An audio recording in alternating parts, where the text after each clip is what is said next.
This is Get Real with Bob and Stacy, the show that helps you learn about the mortgage and real estate markets. Get the inside scoop from their expert list of guests and have some fun along the way. Now, here's Bob Gallagher and Stacy Alcorn. Welcome back. You're listening to Get Real with Bob and Stacy. You're joining us for our Leaders and Legends segment. And our first guest today is Marty McDonald, CEO and co-founder of Bad Rhino, social media marketing agency. Welcome to the show, Marty. Hey, great. I appreciate you having me here. So I want to give everybody some background on Marty. He is the go-to guy for what works in social media marketing. As Bob mentioned, co-founder and CEO of Bad Rhino, Inc. And Marty has used social media strategies to actively recruit and build online marketing businesses for over 12 years. He knows how to harness the power of social media and has consulted with small businesses and startups to help them use that power to get off the ground. So first, how did you get started in social media marketing, Marty?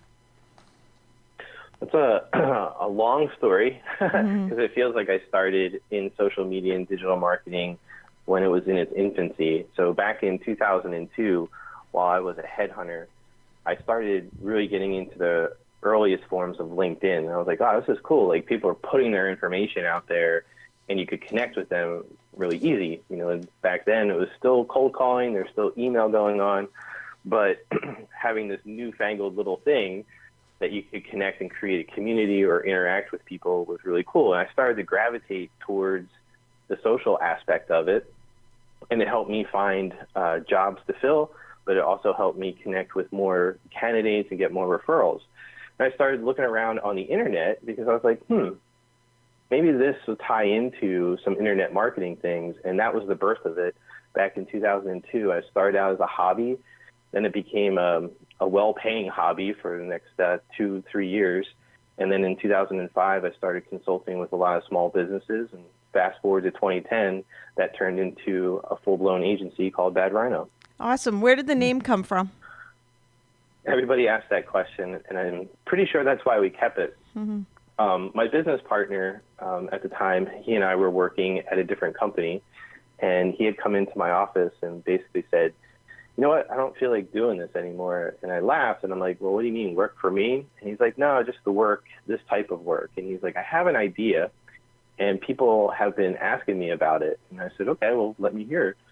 And I was interested right away from the concept, and Rich is a great business partner because he is very focused but very thorough and well thought out.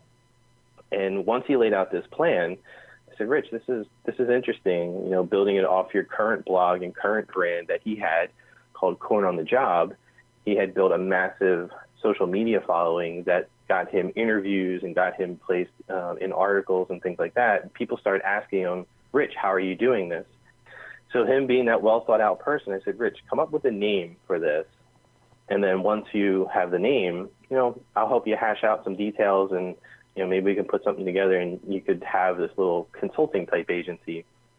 So he comes back 15, 20 minutes later with a handful of names, writes them on my whiteboard. And for the life of me, I can only remember two. One was Bad Rhino and the other one was Moosehorn. And there was another 10 names on there. We stuck with Bad Rhino and we were off to the races shortly thereafter. Very memorable. Yes, it is. What are the social media? It's a real story. Exactly. That's what I love about it. That's awesome. My real estate company is Lair, and our logo is a lion. And there's a story behind it. So every time I sit down with a possible agent that is joining the company, I start right from the beginning, how our name came about and how it relates to lions hanging out in lairs, etc. And it sticks with people. So I love Bad Rhino.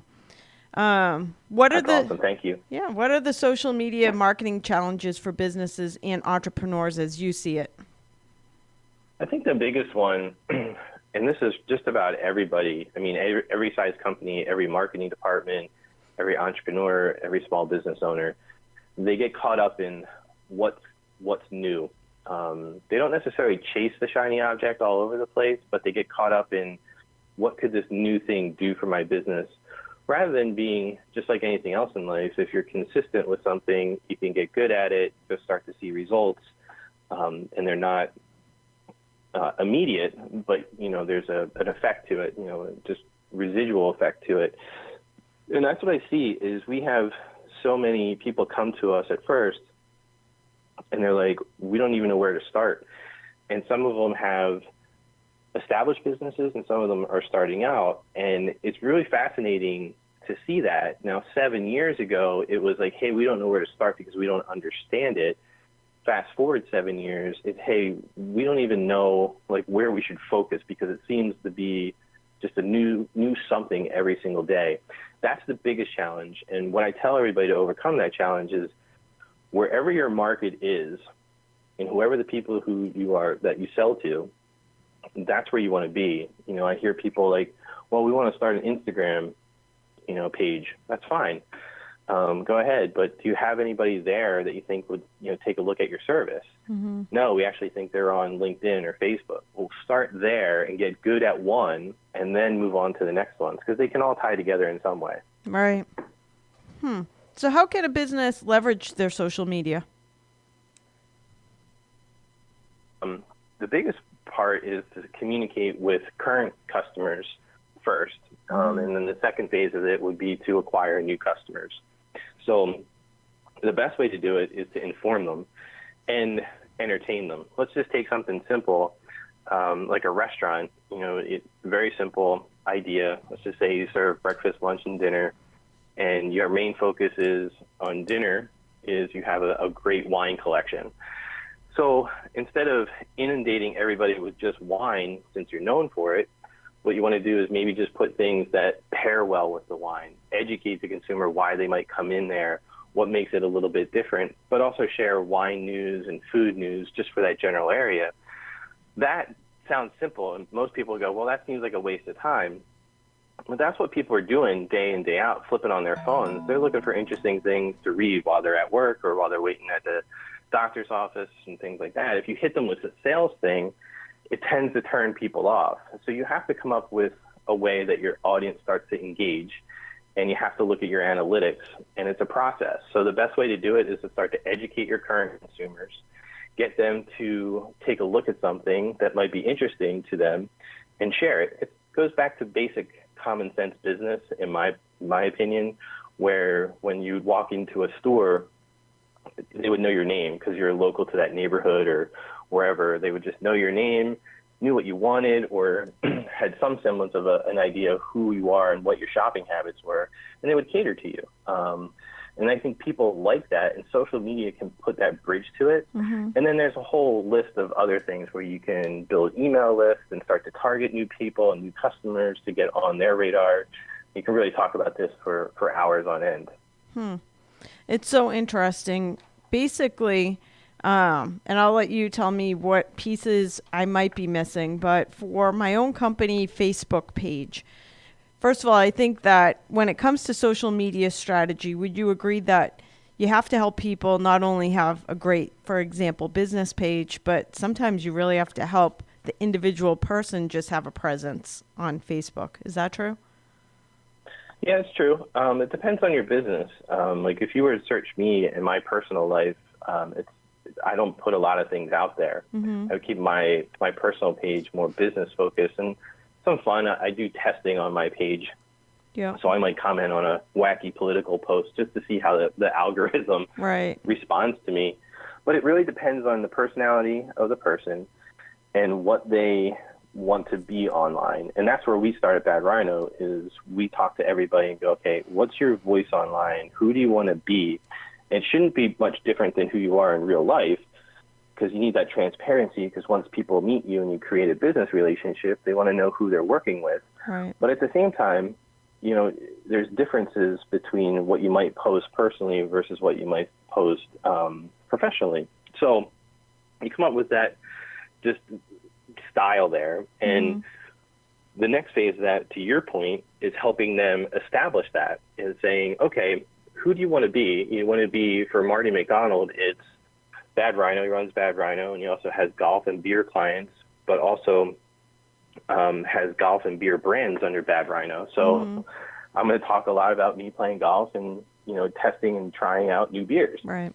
So having that balance, but that doesn't 100% pertain to Bad Rhino, but I made that business more of my personality along with my business partner to create a feeling to it, So a lot of times when I do podcast interviews or I mention in articles, the one thing is Marty plays golf and drinks beer, and on the side he runs a successful marketing agency, right? I thought that was cool, like when somebody just said that. Right. And they said, yeah, I was just looking around your profile. So you get a feel for that. So to your point, yes, you have to establish a voice for that business, and most times it's a voice for that person to be online. Right.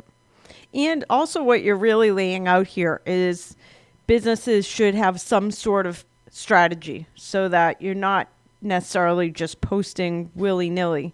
Like we put out just weekly. I sit with my social media person, and each week we try to, number one, show our expertise, which we do through blogging about real estate, since mine's a real estate company. Number two, we also have to segment who is actually watching our social media. So we have two different types of people. One is other agents, our own agents and other real estate agents, and buying and selling consumers. So it's two different messages. So we try to blog about our expertise. We try to motivational quotes, JPEG motivational quotes get shared like crazy. Client testimonials will turn into a JPEG, put it on our Facebook page. Absolutely. In-house happenings, what's happening at our company. And the big piece that we implemented this year, and I would love your take on it, is we never really had a great social media strategy for creating leads. And over the last 6 months, we've gotten good at creating like ClickFunnels pages with paid search on Facebook that's creating, like, kind of baiting people with what a home buyer would be looking for, where they'd be willing to give us an email address for that info, or what a seller would be looking for. What is your take on generating leads through social media? First of all, it's great. Just back up for 1 second. I'll get to the leads. What you just outlined for anybody listening to it is the start of any social media, actually any marketing strategy when you're developing content. And if you can we tell everybody when we speak at Chamber of Commerce or small business startup type things or ideas, is start off with a weekly content, because sometimes it could be a little overwhelming. Just start off weekly, schedule a couple posts, schedule a couple things, and then see how the community responds, and then start to map that out monthly. And, you get a robust strategy, and you can start to see, Stacey, coming back to seeing like, hey, the motivational quotes were shared, so why don't we combine a motivational quote picture with a blog article, right, and see what the differences are, and see if that gets shared more than if we just post the blog. In terms of leads, it's tremendous. It can be, you have to be willing to, break a few eggs to kind of get that omelet going. Right. People get frustrated a lot of times when they run Facebook ads. And it used to, I wouldn't say it was ever simple, but it was very simple and easy a few years ago when the ad platform was just maturing, but because they would default to giving you the results that you want. Right. And what I mean by that is if you said, hey, 30 miles around Philadelphia that were interested in real estate, they would show it to everybody in real estate. Right. So now it's like, I want to have realtor leads. Let's just say you're an insurance agent. And now you have to get down to a granular level where it's like specifically say, hey, I'm working in real estate and I'm a realtor and I work at these companies, and you can target, which is great.